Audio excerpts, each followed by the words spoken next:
Erdhët në Shqip në Dritare Televizion, kam 2 orë që e pres të ftuarin. Do ta them tani, se s'ka.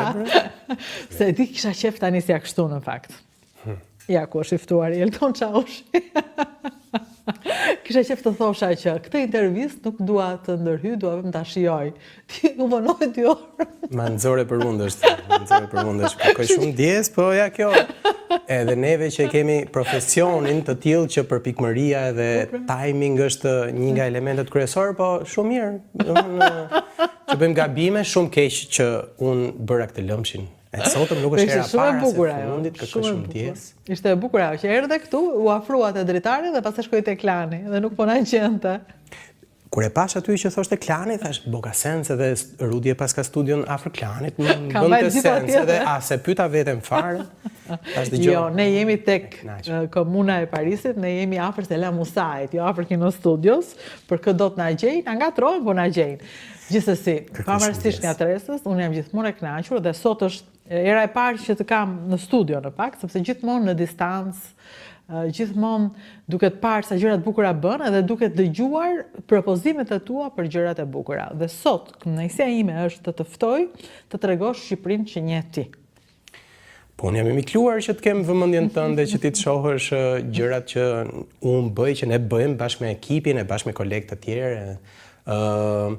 Edhe patjetër, unë jam shumë interesuar për të rrëfyer, unë kam një vegël pune ashtu si dhe ty, domethënë unë kam një lloj audience gjithashtu si dhe ty, e kam më të vogël, më të shtrënguar edhe. Por e ke ndërkombëtare. Po e kam ndërkombëtare edhe absolutisht mua më shijon aq shumë që të kem vesh, sy edhe shqisa, të cilat janë të drejtuara nga ai rrëfimi që ne e ndërtojmë si një puzzle i vogël, copë mbas cope, diku me pak ushqim, diku me pak histori, diku me pak natyrë, diku me elemente të trashëgimisë, të artit, kinemaja në këtë rast.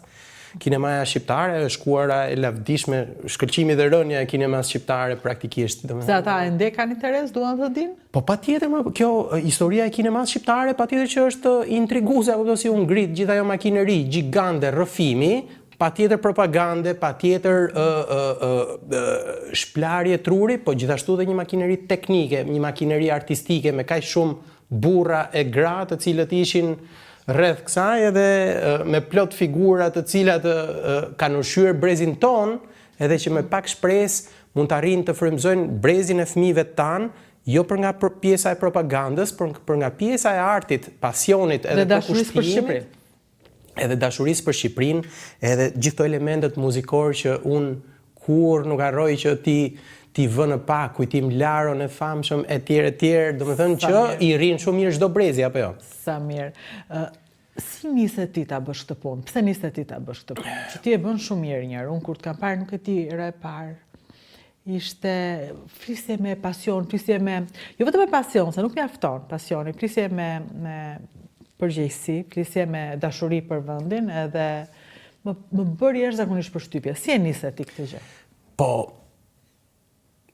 unë kam shtëpinë mbrapa Hotel Tiranës, e kam pas, jam lind, jam rrit aty edhe vazhdoj të jetoj aty, edhe ti e di që ai ka qenë 15 kaçi i famshëm, ka qenë një nga ato strofkat e vogla ku një vizitor nga jashtë arrinte të penetronte në Shqipëri. Ne ishim goca dhe çuna lagjen atje, edhe shihnim sa me dyshim këto të huaj që vinin vërdall në për lagje, i ruanim se këto edhe shkonim i thonim këtyre xhaxhave të famshëm veteran të lagjes, shikoj se ai atje bëri foto kazanit të plerave, i bëri balkonit, i bëri rrobave të ndera. Kazanit plerave një ruan. Po, ne të shplarishim nga truri edhe shihnim në çdo të huaj të mundshëm një spiun eventual, unë ndërroja që të isha një nga ato heronjtë të librave apo të filmave, që zbuloja spionin etj. Se çfarë lexoje ti ato revistat me Po gjitha më i lexoja çfarë të para. Unë lexoja në shërbim të popullit jo, se ishte e një tjetër profili, ishte ushtarake nëse s'gabojmë dhe sa rria deri atje, po Fatosin, Pionierin, Horizontin gjithashtu, patjetër që isha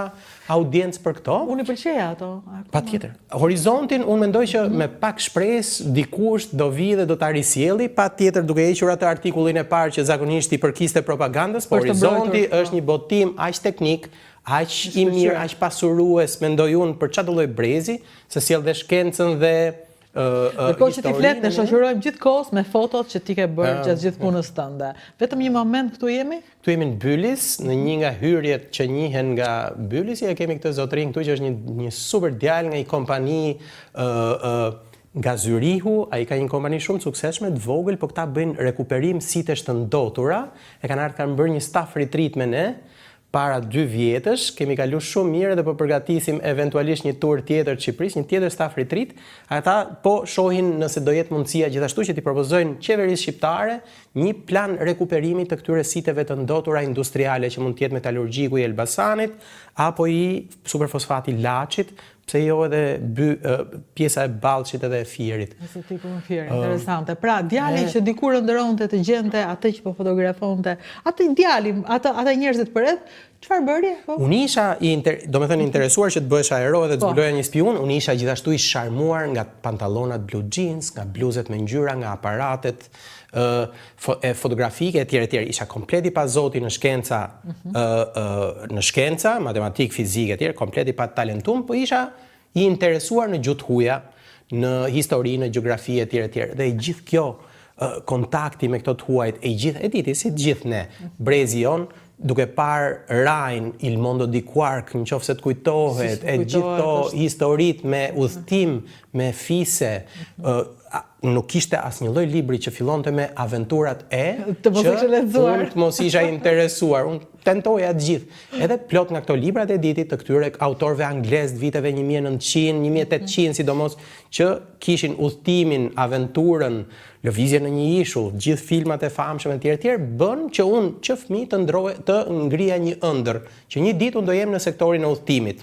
Erdhën vitet 90, unë mbarova gjimnazin, mes gjimnazit dhe universitetit pata mundësinë që të angazhohesha në një projekt të USAID-it i cili trajnonte të rinj shqiptar për të bërë tur operator dhe guida turistike, pata shumë fat që më pranuan aty si ishte interesante, ka qenë hershme kjo domethënë. Po, kjo ka ndodhur në 95-96, kemi pas një pedagoge amerikane që ka pas emrin Marty Handley, edhe kemi pas një pedagoge shqiptare që ka emrin Rudina Kadeli, edhe që përshëndes nëse na dëgjon, kanë qenë të mrekullueshme dhe që absolutisht na kanë injektuar mua dhe një grupi shokësh edhe shoqësh të asaj kohe, disa nga të cilët janë akoma sot e kësaj dite në këtë profesion, teknikën, le të themi gjithë teknikalitetet e të lexuarit të një itinerari, të lexuarit të një nevoje për të udhëtuar dhe gjithashtu për të kuptuar atë që e intrigon një vizitor amerikan ishte, atëherë audienca. Ju përgatiteshit për atë audiencë? Po, ne përgatiteshim për atë. Mbaroi në 96. Thell, e besoje që ky vend mund të kishte potencial që ata të vinin në 96? 94, 95, 96 e famshme ku ne rronim në re me ato piramidat e famshme që unë për vete rezulton që as prindrit e mi nuk i kuptonim. Edhe që mendonim që po do bjeri nga qielli ky plani i famshëm Marshall, ne ndërrum për këtë, që një ditë jeta jon do jetë një farë dynasty, si dinastia e famshme apo ku e diun këto filmat që ne shinim ke italiane apo ke jugoslavi, po mendoja që po. Ne s'kishim as më të voglin edukim, edhe prindrit e mi që ishin mësuese, mami dhe babi muzikant, financiar. Edhe ne besonim që këto 100 markat apo 200 markat që ti arrin ti kursesh dhe i fut te piramidat dhe shumohen, po do më bënin mua një ditë që të kisha një kompani udhëtimi, pata fatin që në 96 në Biles kam bërë edhe një, atë që i themi ne fam trip sot, një tur familiarizimi me një zotëri nga Hollanda që erdhi dhe tha, "Dgjoj, unë do vi, edhe do filloj të sjell grupe turistike këtu, hajde ti dhe më shoqëro." Edhe unë shkova bashkë me shokun tim Gens Murthi, edhe shoqëruam e çuam në jug, që ishte akoma krejtësisht i pashkelur. Megjithatë s'm ka marrë malli për atë jugun.